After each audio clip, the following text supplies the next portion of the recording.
बलूचिस्तानी सरवजीर जाम कमाल खान ने सरू किया सूबाई सरकार हवारी गलानी हवारी पार्लिमानी कमेटी दीवान बलूचिस्तानी असम्बली सीटानी गेश कनक जवानी गामगेजे करार दियक बुतग दीवान कौमी असम्बली सीटानी गेश कनगे लोट कनक बुतग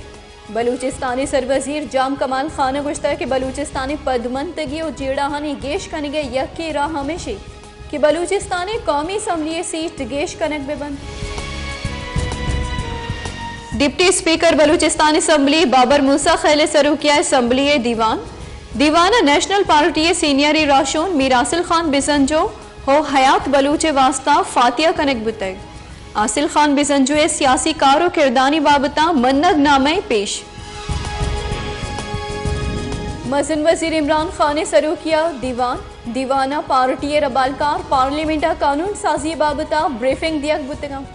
मजन वजीर इमरान बगेश्तर और नुक्तने अहवाल सर बोगे हाथरा फॉलो और लाइक बिकनेत वश न्यूज फेसबुक पेजा और सब्सक्राइब बिकनेत वश न्यूज गिदरोशिया यूट्यूब चैनल और बिजनेत घंटी बटना।